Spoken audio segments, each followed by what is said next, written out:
السلام علیکم، میں طلحہ تطلہ TST نیوز کے ساتھ اہم بریکنگ نیوز افغان وار کے تازہ واقعات کے حوالے سے ایک واضح اور فیصلہ کن پیغام سامنے آیا ہے۔ گزشتہ 4 دنوں میں پاکستانی فورسز نے سرحدی کارروائیوں میں وہ خوارج نشانہ بنائے جنہیں پاکستان مخالف کارروائیوں میں ملوث بتایا جاتا ہے۔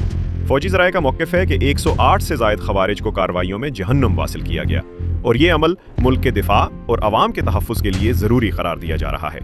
ریاست نے متبع پیغام بھیجا ہے، جو بھی فتنۃ الخوارج ہمارے خلاف سازش کریں گے ان کی سرکوبی اور جڑ سے اکھاڑ پھینکا جائے گا۔ یہاں واضح کرنا ضروری ہے کہ یہ فیصلہ ریاست اور عوام کا مشترکہ موقف ہے۔ عوام اور ریاست ون پیج پر کھڑے ہیں۔